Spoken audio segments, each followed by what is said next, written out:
Сәлеметсіз ме балалар? Бүгін 65-ші сабақты өтетін боламыз. Каналымызға міндетті түрде подписаться батырмасын басып, жазылып алыңыздар. Сіздер үшін пайдалы сабақтар шығып отырады. Табиғаттың таңғажайып құбылыстары, морфология әлеміне саяхат, сөз таптары туралы білімімді еске түсіремін. Әли фонетика, синтаксис елдеріне саяхатқа шығып, дыбыс, сөйлем әлемі туралы көп білім алдық. Морфология деген не? Бұл елге саяхат жасау арқылы біз не білеміз? Морфология гректің түр, тұлға, сөз, ілім деген мағынадағы сөзі. Қазіргі кезде морфология сөз тұлғаларының түрленуін, бөлшектенуін, әртүрлі өзгеріске түсуін анықтайды. Ал екінші сұрағының жауабын табуға ертегі көмектеседі. Бірінші жаттығу: ертегіні тыңда. Ертеде біз білмейтін бір елде сөздер өмір сүріпті. Ол морфология елі деп аталыпты.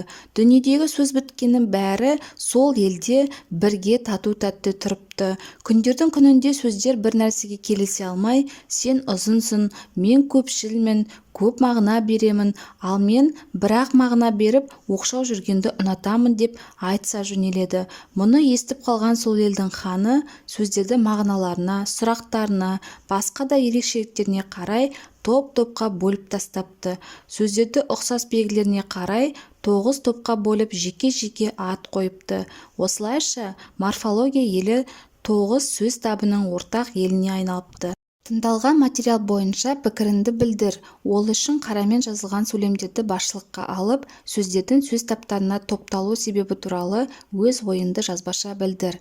Қарамен жазылған сөйлем сөздерді мағыналарына, сұрақтарына, басқа да ерекшеліктеріне қарай топ-топқа бөліп тастапты. Сөздерді ұқсас белгілеріне қарай 9 топқа бөліп, жеке-жеке ат қойыпты. Бұл жерде қазақ тілінде 9 сөз табы бар. Зат есім, сын есім, сан есім, етістік, есімдік, үстеу, шылау, еліктеу сөздері және одағай сөздер. Біз бар болғаны 4 сөз табын: зат есім, етістік, сын есім, сан есімдерді білеміз ғой. Қалған 5-еуі қалай аталады? Ребусты дұрыс шешсең, жаңа сөз таптарының аттарын білетін боласың. Бұл жерде есімдік, үстеу, шылау, одағай және еліктеу сөздер екені анық көрініп тұр. Екінші жаттығу: әр қатардан артық сөзді тап. Неліктен оларды артық деп ойлайсың? Сол туралы айтып бер. Сұрақтарына қарап, әр сөз табының қандай мағына білдіретінін айтуға бола ма? Болса, әр сөз табының ережесін шығарып көр. Зат есім: кім, не деген сұраққа жауап береді. Оған жел, қауырсын, күн, кемпір қосақ, омарташы кіреді. Етістік: не істеді, не қылды, қайтты деген сұраққа жауап береді. Күшейді, көмкерілді, ұшып кетті. Сын есім: қандай, қай деген сұраққа жауап береді. Көкшіл, тәтті, үшкір, сулы деген сөздерді жатқызуға болады. Сан есім: қанша, неше, нешінші деген сұрақтарға жауап береді. 7, үшеу, 11-ші сөздерін мысалға келтірсек болады. Суық сөзі: қандай деген сұраққа жауап береді. Сын есім: боран, не деген сұраққа жауап береді. Зат есім: шөл, не деген сұраққа жауап береді. Зат есім: қос, не істе. Етістік: қауырсын, не. Зат есім: кемпір қосақ, не. Зат есім: үшкір, қандай. Сын есімге жатады. Үшінші жаттығу: мәтінді түсініп оқы. Сөз таптары әртүрлі болады. Зат есім, етістік, сын есім, сан есім, есімдік, үстеу, шылау, одағай, еліктеу сөздер. Әрқайсының өзіндік белгілері, соған сәйкес жазуда және сөйлеуде қолданылатын жалпы ережелері бар. Сондықтан бұл сөз таптарын, яғни сөз таптарын бір-бірінен ажырату үшін морфологиялық талдау жасау қажет. Қай сұрақтар мәтін мазмұны бойынша шешім табуға бағытталған? Осы сұрақтардың жауабын жаз. Бірінші сұрақ: сөз таптары қалай аталады? Екінші: бір сөз табы екіншісінен қандай белгілер арқылы ажыратылады? Үшінші: морфологиялық талдау қалай жүргізіледі? Ендеше берілген сұрақтарға жауап берейік. Сөз таптары: зат есім, сын есім, сан есім, етістік, есімдік, шылау, үстеу, одағай және еліктеу сөздері болып 9 тапқа бөлінеді. Бір сөз табы екінші сөз табынан өзіндік белгілеріне соған сәйкес жазуда және сөйлеуде қолданылатын жалпы ережелері арқылы ажыратылады.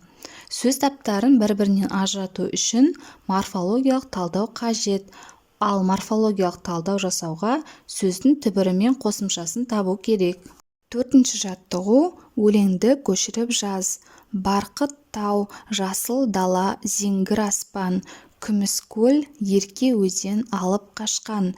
Құмартып келем саған бала жастан, дариға жер бар мекен сенен асқан. Қасым Аманжоловтың өлеңі.